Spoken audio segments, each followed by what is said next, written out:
Почитувани, добар ден. Започнуваат вестите на Канал 8.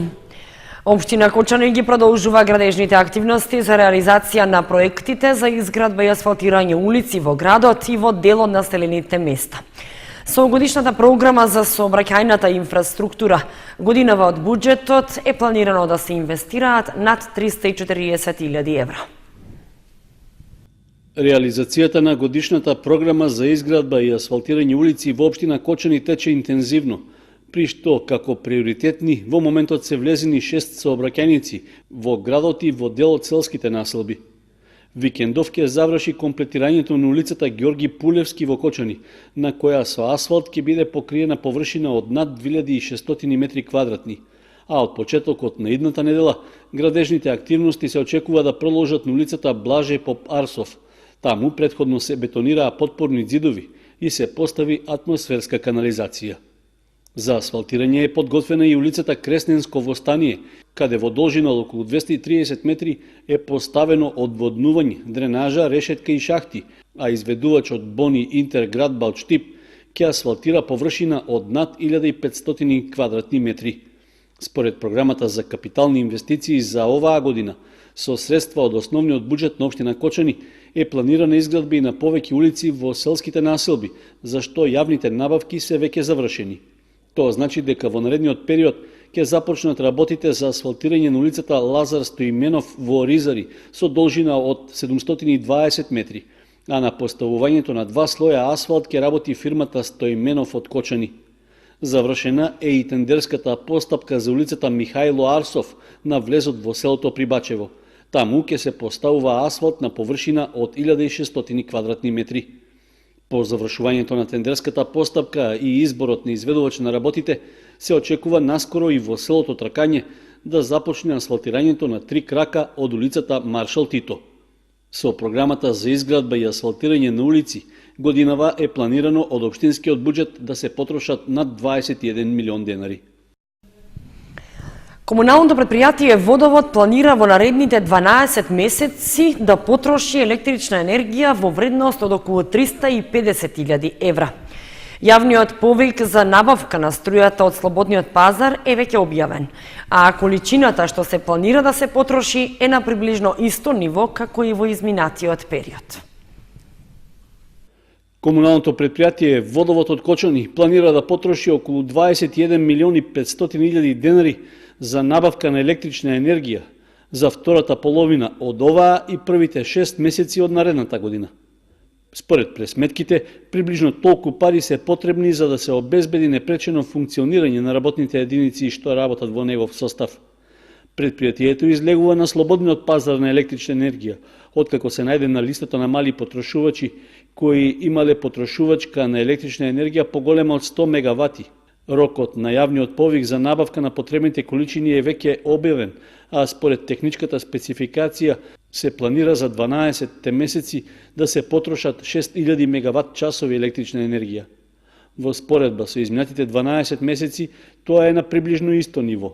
Неголеми потреби за струја, односно повеќе од 580 мегават часови, се предвидени за јули годинава и јануари идната година, додека во останатиот период таа е нешто поизедначена и просечно се движи околу 450 мегават часови. Со оглед што Водовод излегува на пазарот за набавка на електрична енергија, во јавниот повик е нагласено дека еден од условите е понудувачот на активната електрична енергија да прифати да ја преземе на себе балансната одговорност и да го вметне Кочанското предпријатие како потрошувач во својата балансна одговорна група. Инаку, Водовод четврта година поред излегува на слободниот пазар за набавка на струја, откако претходно заедно со уште 30 компании и институции од општина Кочани се најде на листата што ја објави МЕПСО меѓу потрошувачите кои ги исполнуваат условите за да се најдат на либерализираниот пазар. Лицата со Даунов синдром имаат право на стручна помош и издружување. Системот затајува по ова прашање, иако иницијативи за успешни приказни има, само треба да се следи нивниот пример. Одбележан Светскиот ден на лицата со Даунов синдром. Институционално се уште не е решен проблемот со здружување на лицата со Даунов синдром. Од Сдруженијето на граѓани сплотени срца реагираат дека не се води доволно грижа за овие лица и дека состојбата не е променета со години и покрај тоа што со соодветно образование и грижа овие лица може да постигнат многу. Институтот затаил во тој дел, иако има успешни приказни за прифаќање на лицата со Даунов синдром во заедницата, само потребно е да се следи нивниот пример. Се надеваме дека најдобра работа, значи докажена во европските земји, се рехабилитацијските центри, каде што индивидуално со секое дете би требало да се работи за да се добие максимумот. Децата со Даунов синдром се едни од повисоко функционалните представници на ранливите категории и би можеле да бидат работно, да се оспособат за работа. Значи, еве во нашиот град го имаме Гоце Маринков, има и други дечиња кои што нашето општество не изрезе во пресред, бидејќи тие би можеле да работат, да си имаат своја пата, свој живот, а се оставени, така речи, само да ги гледаме во градот.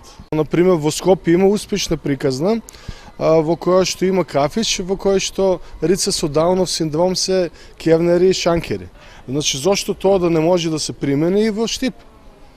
Значи, би можело успешните приказни би можело да се применат и во другите поголеми места, зошто децата да седат дома и да се натовар на родителите кога можат тие да се социализираат.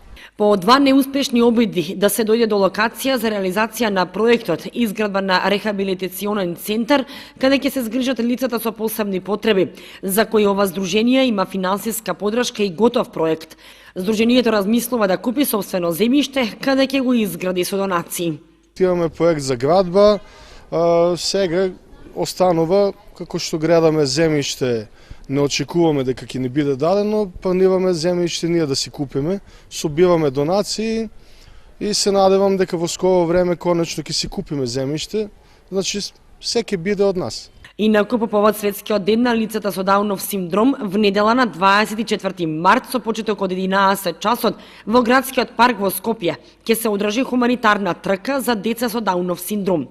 Трката, што е во организација на мечувалички клуб Ескрим, се реализира веќе 4-та година поред, а целта на настанот е да се подигне општествената свест и да им се даде подршка на овие дечиња кои имаат желба за напредување во спортот.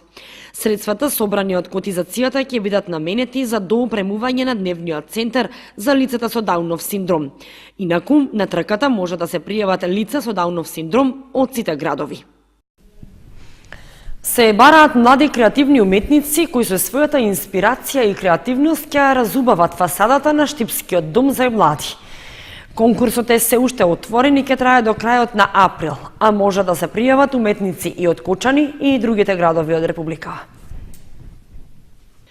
Отворен е конкурсот за изработка на цртежи кои ќе разубават фасадата на Штипскиот дом на млади.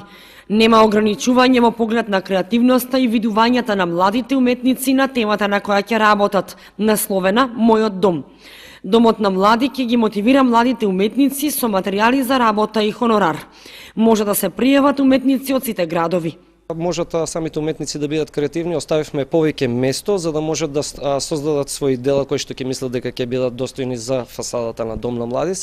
И со тоа ќе можеме на 1 јуни да ја представиме и отварањето на галеријата на Отворено, каде што ќе имаме и представа и потоа забава за млади. Тоа е дел од рамките на Сигнал фестивалот кој што ќе се одржува во Штип и очекуваме доста голема посетеност. Се надеваме дека ќе испадне добро за самите учесници на овој конкурса на галерија на Отворено. Дом на млади има издвоено околу 6200 денари по учесник, каде што ќе му бидат обезбедени во форма на хонорар, а исто така ќе бидат обезбедени и материјали за работа од бои, четки и се што му е потребно и спрејови за да може да ја нацрта својата композиција, за да може да биде представена пред граѓаните. Трајков додаде дека ги оставаат учесниците да бидат слободни во својата креативност, само да нема слики со дискриминација и навреди.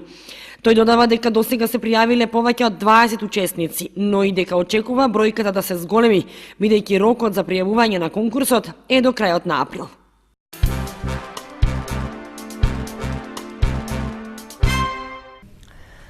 Со положување цвеќе на бистата и со читање стихови за патронот, одбележан патрониот празник на Основното училиште Раде Кратовче. Учениците и наставниот кадар подготвија и свечена академија.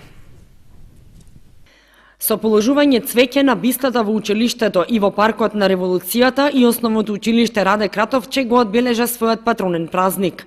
Учениците читаа стихови за Кратовче, а за таа прилика подготвија и свечена академија. Како секоја година, така и оваа година традиционално го обележуваме нашиот патрон празник со повеќе активности. Инаку денеска одбележувањето започна во 9 часот, кога пред бистата на Раде Кратовче пред нашето училиште беше положено цвеќе. Исто така таму беа прочитани наградените творби на нашите ученици кои пишуваа за Раде Кратовче. Понатаму во 11 часот положивме цвеќе во паркот на Револуцијата, а вечерва во 19 часот е започна свечената академија која ќе се одржи во Домот на културата Бели Могри. Исто така, утре на 23.3.2019 ќе организираме посета на споменикот кој се наоѓа во село Главовица, местото каде што е убиен Раде Кратовче. Наша делегација од училиштето, составена од 7 наставници и 26 ученици, ќе го посетат споменикот и ќе му одадеме достојна почит на нашиот патрон. Ќе положиме цвеќе на споменикот, ќе прочитаме реферат за неговото животно дело. Исто така ќе прочитаме неколку литературни творби од наши ученици и на тој начин мислиме дека тоа достојно ќе го одбележиме нашиот патрон празник. На свечената академија со своји точки ќе се представат ученици, членови на сите активи во училиштето. Ќе настапи и училишниот хор и оркестар, а учениците подготвија ритмички игри, скечови и драматизација.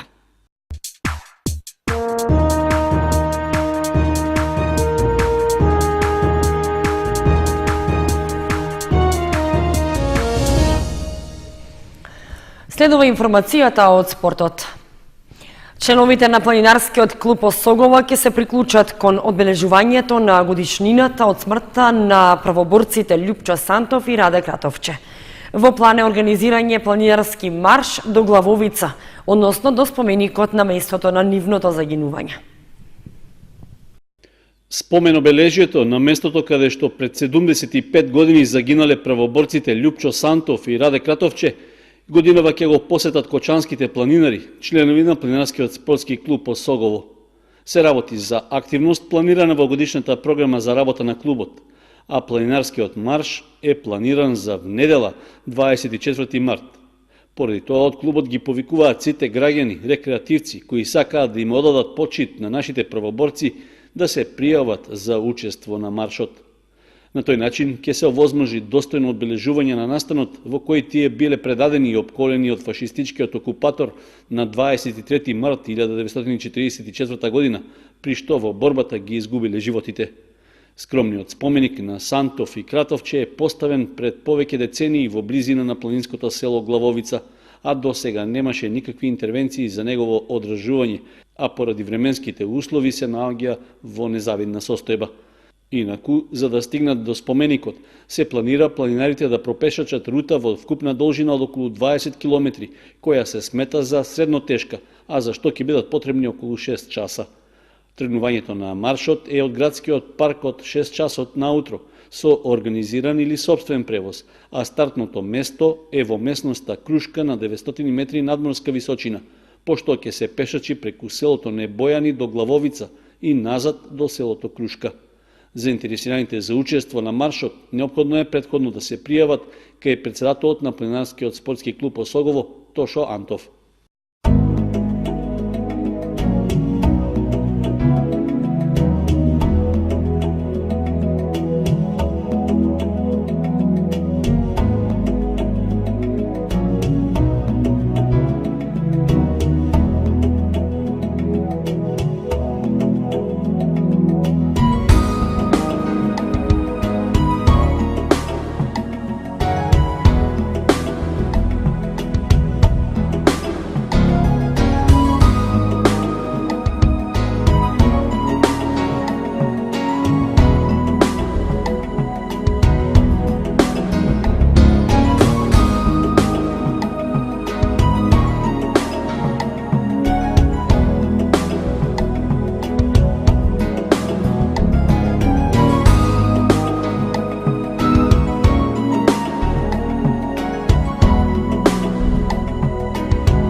Почитувани, тоа беше се што ви подготвивме за ова издание на вестите на Канал 8.